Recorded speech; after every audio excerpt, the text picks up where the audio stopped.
Arcade. Today, it continues to be an icon, but now you'll find them at their new location in Ira Street, Melrose Park. Butlers is still the home of the famous Adelaide Dolls Hospital, a premium sharpening service, and has a large collection of soft furnishing trimming and tassels, fringe beading and laces. Butlers, genuine old-fashioned service since 1882. Ira Street, Melrose Park, or at butlerco.com.au. In 2013, Rowie and Bone smashed the big sports stories out of the park. To get voted by your peers as the coach of the year is really humbling for me. Caro Wilson, what's your view? What do you think's going to happen? I certainly don't think Essendon will play finals. The home of sport in Adelaide. Michael Malthouse, we heard you were quite surly there this morning, Nick. I was surly, Rowie, because I've jumped on your bandwagon. What a bloody disgrace. Adelaide's #1 sports show with Rowie and Bone. Back January 13th on 1395. Adelaide's 5AA Interactive Radio. Call 8223 0000. Peter Godfrey. And let's make the trip across the ditch to New Zealand. Selwyn Manning from livenews.co.nz joins us. G'day, Selwyn. Yeah, good morning, Peter. How's things across the ditch? It's pouring down with rain. Last 2 days it hasn't stopped. Really? Heavy rain in Auckland anyway. Okay. Yeah. Okay. Enough causing damage or any problems, flooding issues anywhere, or just giving a good soaking to the garden? A really good soaking. If it keeps this up for another couple of days, then I'd imagine that the waterways are going to be absolutely chock-a-block full. Okay. So, it's really, really pounding down and has been, for over about 35 hours so far. Interesting. I mean, we've had a bit of a turn of almost change of seasons of cool, almost wintry kind of condition. A couple of people earlier this morning saying, it feels like winter again.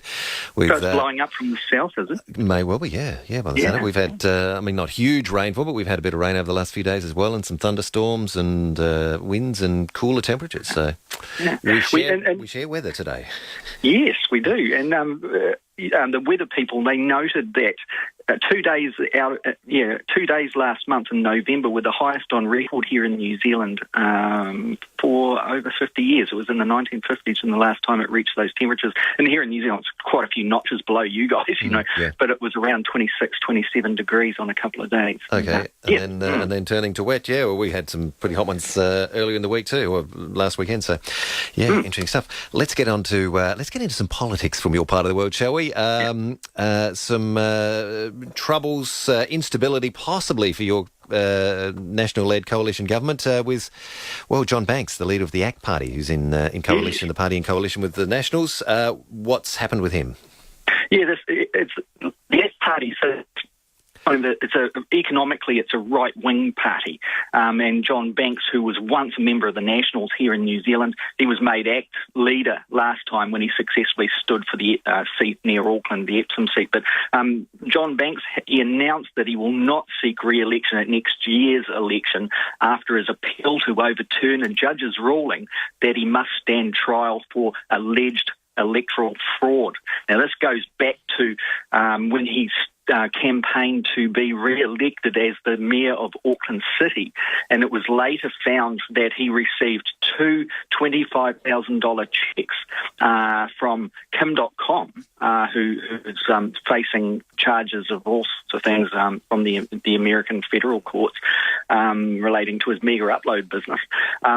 And John Banks had noted them down allegedly as anonymous and allegedly knowing where they came from. So that's the accusation. And you know what election law is, and I think similar in Australia as well as New Zealand, that over a certain amount you have to declare where those donations came from. And that was not done in this case. So John Banks' he had the police looked at this and they believed that there wasn't a prima facie case justifying taking it to court. A private prosecution happened here, Peter, in New Zealand, took it to the district court. The district court judge ruled, yes, there is strong evidence there that suggests it should be put before the courts. So John Banks, who was a minister in the national-led government, the John Key-led government here in New Zealand. He stood down at that point from all of his ministerial roles and remained the leader of the ACT Party, remained in Parliament propping up the Nationals. But this decision, Peter, that came out yesterday certainly puts a big shadow over how long John Banks can last and whether or not the national-led government it will be stable enough with one of its key proper members having to face fraud charges in the courts. So what's what could be the worst case scenario for the John Key government with all this? So if Banks, well, first, if is he to step down as the leader of the party? He's planning on stepping down from the leader of the ACT party in March, and the elections are expected, if the government does its distance, in the latter part of next year. So his intention is to hang out until March. Then he'll stand down as leader of the ACT party. They'll obviously appoint someone else who will be the leader, but it will be a person from outside Parliament, of course, because he's in there on his own. And then he's going to try and hang on until the elections, whenever they're held next year, and then he's gone from politics. He's been a big figure in politics really since the early 1980s, so that in itself is significant. But if he is found guilty of these allegations, Peter, then the Prime Minister John Key's government will be forced to rely solely on the Māori Party, that's the Maori Party here in New Zealand, to get legislation through the Parliament. Now that's big, because a lot of the stuff the Maori Party supports is not really what the National Party wants to get through the House. So it will start to be under pressure from its own supporters and et cetera, that in an election year it's limping along, and the perception would be that the Nationals have done their dash over the side of the ditch if that occurs. Okay. Support for Maori Party looking not too good too?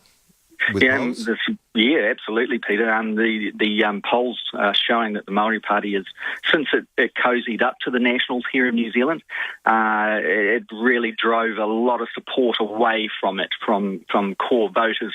They felt that it was too corporate orientated, too close, without being able to successfully lobby for policies that were going to make a difference to Maori people, and just basically being used by National for it to stay in power whenever it needed it. And that has drained it of support. The beneficiaries of that are most likely the Labour Party in the Maori seats that are held in the elections. There are 7 Maori seats that are set aside for the Maori vote, and also the Mana Party, where urban Maori support it very much. Okay. And when's your election due? So later next year. What sort of a time frame are you looking? Is yours a set date, a fixed date, or variable? No, it can be pulled any time prior to the end of November.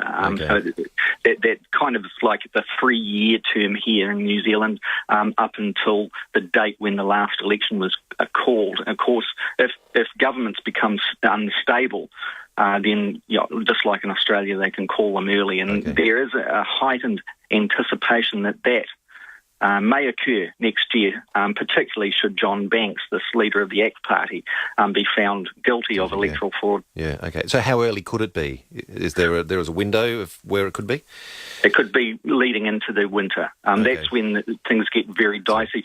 But thinking back to in 2002, however, the Alliance Party here was propping up the Labour Party, led by Helen Clark, the Prime Minister, and the alliance was disintegrating around it after New Zealand committed to contributing troops to Afghanistan.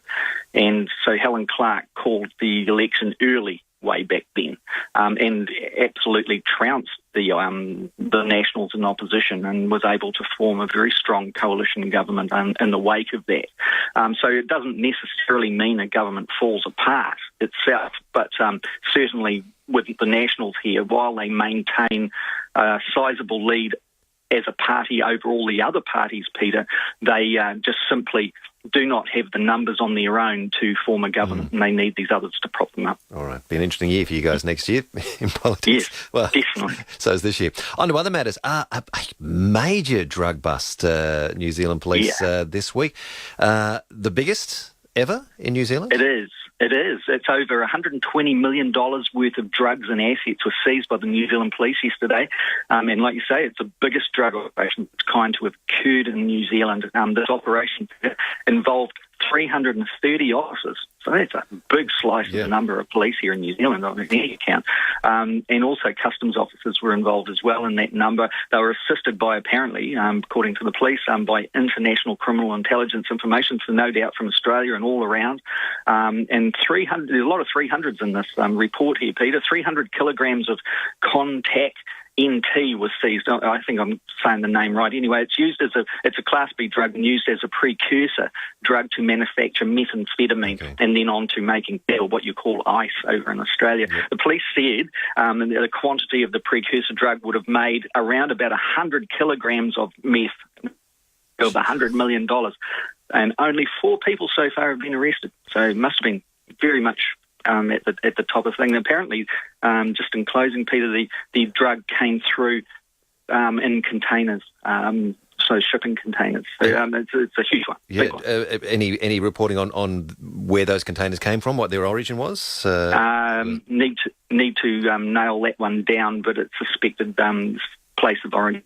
The People's Republic of China. That's where a lot of this precursor drug is coming from, and certainly in New Zealand that has increased in its volumes, should we say, and frequency ever since the free trade agreement was signed. Okay, interesting. So, well, great bust there. $100 million, street value of $100 million worth of meth. That's got to be a good thing to know that's not going to be on the streets.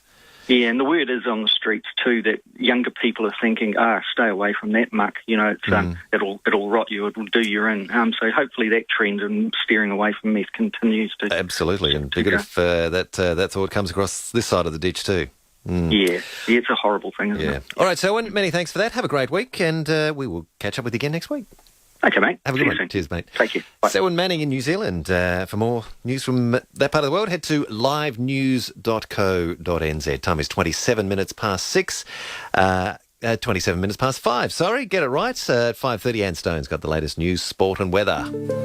Yeah, clean the gutters. I'll do it tomorrow.